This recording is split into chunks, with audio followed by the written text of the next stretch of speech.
With a smile, Luke said, "Because I love you more. Look, I was wrong. I should have told you right away. I know that now. I can't imagine how terrifying that was for you back there. It was for me too. Just wanted you to know that." "Really? Why? All you had to do is turn into a monster and fly away." "That's not true. I was just as scared and as vulnerable as you were after the accident. Tara, heroes aren't always super. Sometimes it's just the ordinary doing the extraordinary. You saved my life back there. And just so you know, what I turn into isn't something I want. It's not something I chose or like. In fact, I hate it. I'm always in a constant struggle to keep that dark side in check. I have to, or I will lose my humanity." Just then, Tara turned and hugged and kissed Luke. "I'm sorry." "For what?" "For the way I've been treating you. Everyone has two faces they show in the world." A tense but tender moment of silence filled the air. "You sure about the kid department, as you put it?" "Yeah, absolutely. We're good in the, kid department." Tara smiled, and they kissed again. "This is one time you don't want to be lying to me. Trust me." Luke forced a slight grin and said, "Yes, ma'am." After a few minutes, Luke's curiosity got the better of him, and he reached up and pulled out the parcel Tara got from Mr. Hapkido's family. "Boy, this bundle of whatever is kinda heavy, isn't it?" "Kinda," Tara said, amusingly, waiting and watching, as Luke tried to pry information from her about the package. She knew it was driving him crazy, not knowing. "I can't take it anymore. Will you please tell me about this?" "It was given to me by Mr. Hapkido's sister, just before we left the police department," she said.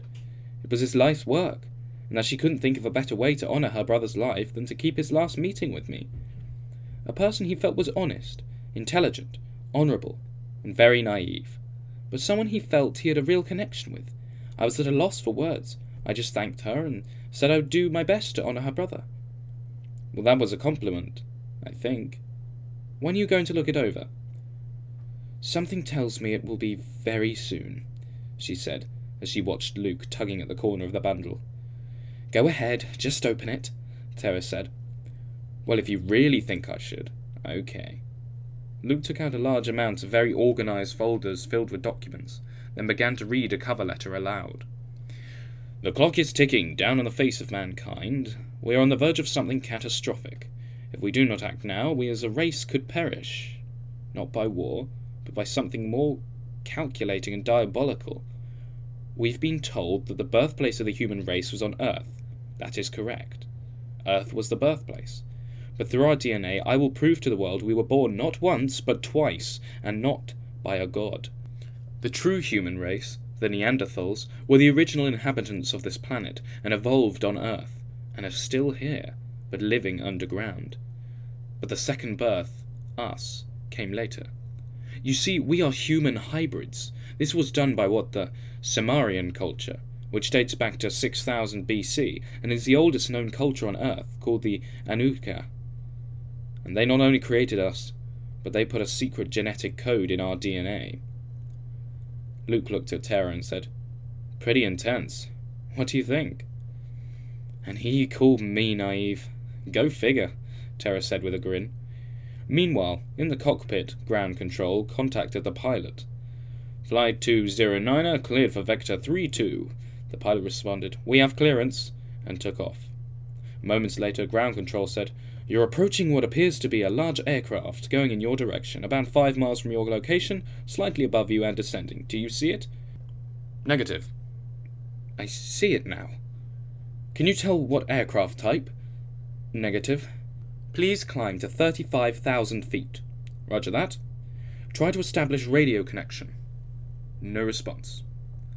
Suddenly, the bright lights detonated into a blinding flash. There was zero visibility, followed by a loud concussion blast that sent the jetliner into a wild tailspin. The passengers screamed as they were tossed around in the passenger's cabin like toys in a dollhouse.